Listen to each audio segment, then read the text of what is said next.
Hi guys, welcome back again to the channel, and I've just finished a 20-day recovery journey diary that I had set as a commitment for myself and as a goal. And the diary was really just to give you a real true life sense of my journey out of relapse of chronic fatigue syndrome. That was the main part of it, although it was only just because that was my main challenge at the time.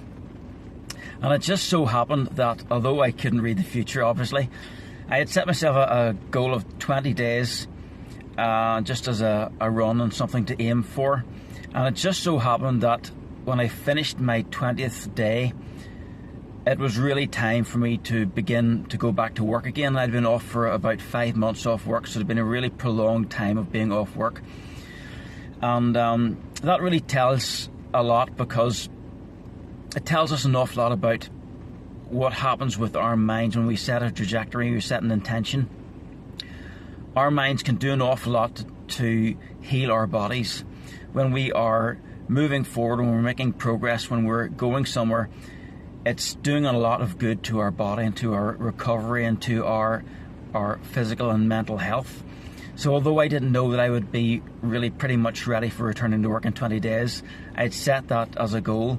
And I just moved out, even though I really wasn't feeling well at all whenever I started. But I'm glad to say the 20 days is over, and this is the first video after that's finished. And today I went back to work again, although it's a phased return. I'm phasing myself back into full time again. So that's pretty neat and pretty exciting.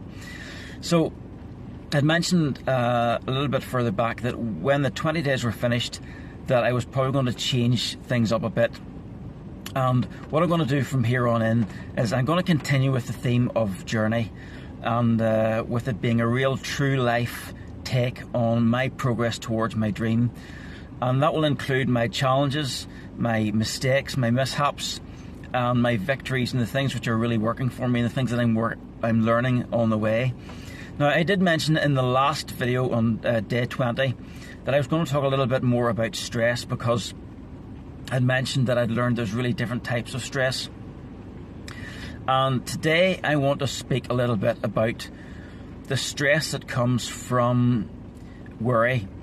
This is what we call a maladaptive type of stress, which is something which has no good to us at all. It's adaptive stress is something which enables our body to adapt to a strenuous moment or a threat, which is a normal kind of stress, which is supposed to last for a very short period of time and give us an extra boost, gives us extra blood flow to our muscles, to our brain, to make us think sharper for the fight and flight response. More blood to our muscles to help us run away from danger.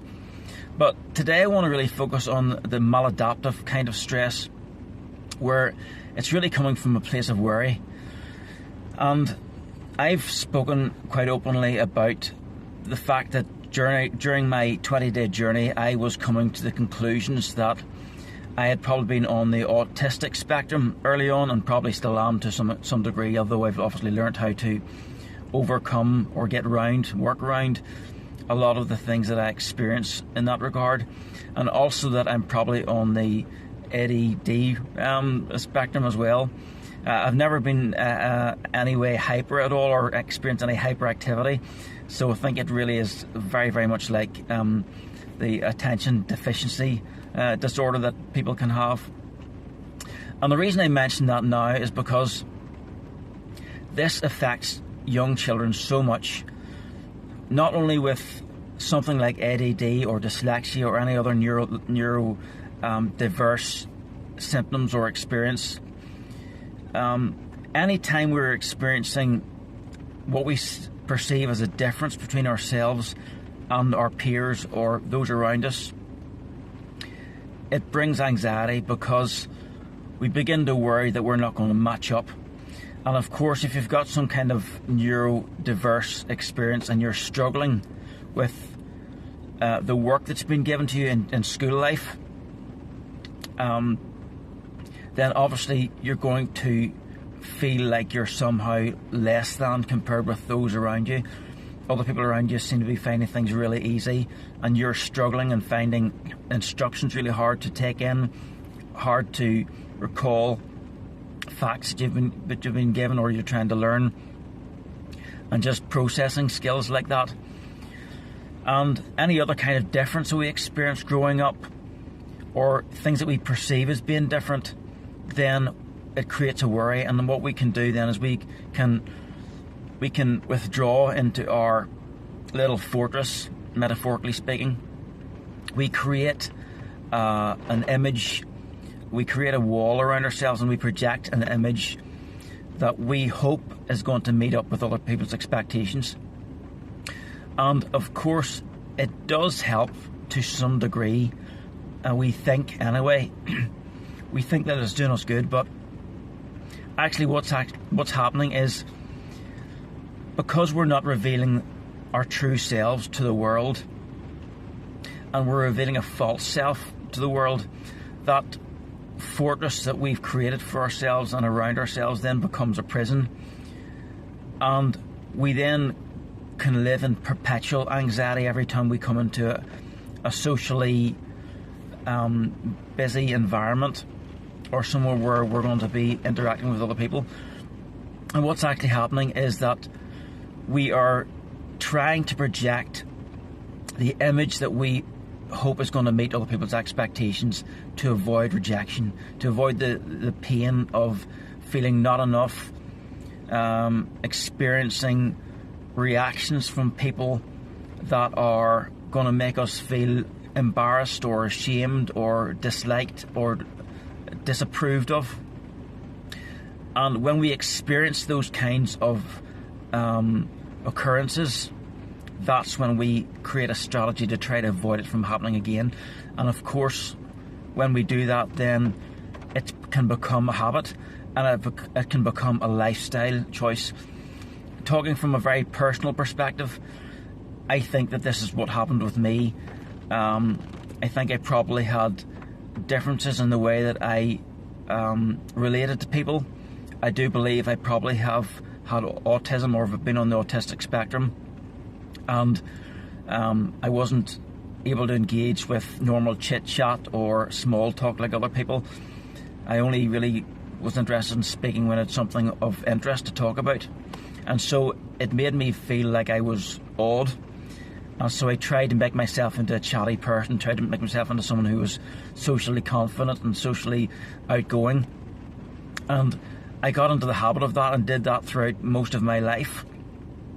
And so as I grow in personal awareness of what's going on in my mind and my emotions, I've come to understand what I was doing way back then. And this, of course, is something which, as I've said, can turn into a real lifelong happening and occurrence and habit in our lives. And what I want to really say and really focus in on is this point that I've learned about anxiety. When it comes to social anxiety, the cause of our trouble is not that we're different. The cause of our anxiety is the fact that we are hiding part of ourselves. And of course, it's not just people with social anxiety that experience these things. A lot of us would be hiding parts of ourselves because we want to try to match up with people's expectations of us. And that causes all kinds of unhealthy effects with our self-esteem and the way we see ourselves, and with our confidence. And so the cause of it is the fact that we hide part of ourselves. And I'm not going to be able to go into this in more detail because it'll end up as a very lengthy video, but I'll deal with this in more detail in the second video after this. But the cause of our anxiety is the fact that we are hiding ourselves. And obviously then the way out of this and the way of healing is learning how to be authentic. It's learning how to find the courage to begin to remove the masks and reveal more of ourselves, even those areas of ourselves that we feel embarrassed about or feel that we're different from other people. And the more that we can come out into the open, the more we can grow in confidence, the more we can see ourselves for who we are, and let other people see ourselves for who we are, and begin to accept ourselves again for the real us. So that's just a taster, and we'll go in a bit deeper tomorrow. So, and I'm going to be talking about, also I'll mention the new title, because obviously the Recovery Diary is finished now, and we're going to give it a new title from here on in. I'll talk about that again tomorrow. Hope you've enjoyed that and it's been beneficial to you, and we'll speak again in a few days' time.